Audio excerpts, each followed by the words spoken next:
Война. День 127. Ситуация на фронтах. Состоялся обмен пленными, благодаря чему было освобождено 144 украинских военных, большинство из которых защитники Мариуполя. Любопытно, что несмотря на бравые лозунги «своих не бросаем», россияне вместо того, чтобы порадоваться возвращению своих пленных, злятся по поводу освобождения украинских. То есть этим людям важнее смерть и плен украинцев, чем жизнь и свобода россиян. Восток. В районе Харькова российские войска снова предприняли атаку на Дементьевку, но она была отражена. Данные атаки направлены на то, чтобы отодвинуть ЗСУ от российских линий снабжения изюмской группировки, и в целом их можно считать удачными, так как непосредственная угроза действительно снята. Город продолжают обстреливать. Южнее, в районе Изюма, бои все там же, за населенные пункты Долина, Краснополье и Богородичное. Продвинуться у россиян там не получается. Наиболее сложная ситуация в районе Лисичанска. Тут у россиян получается продвинуться с юга.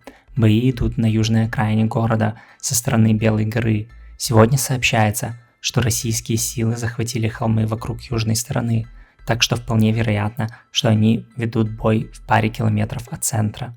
Украинский арьергард и силы специальных операций в настоящее время удерживают город, чтобы нанести максимальные потери россиянам.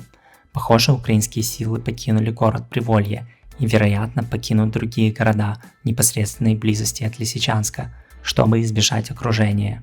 Западнее российские войска прорвали оборону вокруг Лисичанского НПЗ. На заводе и вокруг него продолжаются ожесточенные бои. Целью удержания этого района было создание безопасного коридора для сообщения с Лисичанском. Сейчас известно, что россияне вошли на завод, и теперь коридор в Лисичанск сузился до менее 10 километров. Вероятнее всего, украинские силы отходят из Лисичанска к Северску. Это позволит им обороняться с одного направления и находиться на сильно укрепленных позициях. С отходом из Лисичанска вся Луганская область будет захвачена Россией. Дальше бои идут вдоль трассы Т-1302, которая сейчас по сути является линией фронта. Ситуация на Новолуганской и Углегорской ТЭС сложная. Наемники Вагнера непрерывно атакуют эти места и пытаются взять в кольцо. На южном фланге артиллерийские дуэли вдоль всей линии фронта, но о каких-либо продвижениях неизвестно.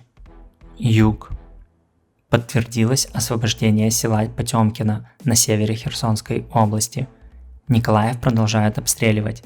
Появилось видео прилета ракеты прямо в жилой дом. Но, разумеется, найдутся индивиды, как и в случае ТЦ в Кременчуге, которые скажут, что не все так однозначно. Официально, в качестве шага доброй воли, российские военные покинули остров Змеиный.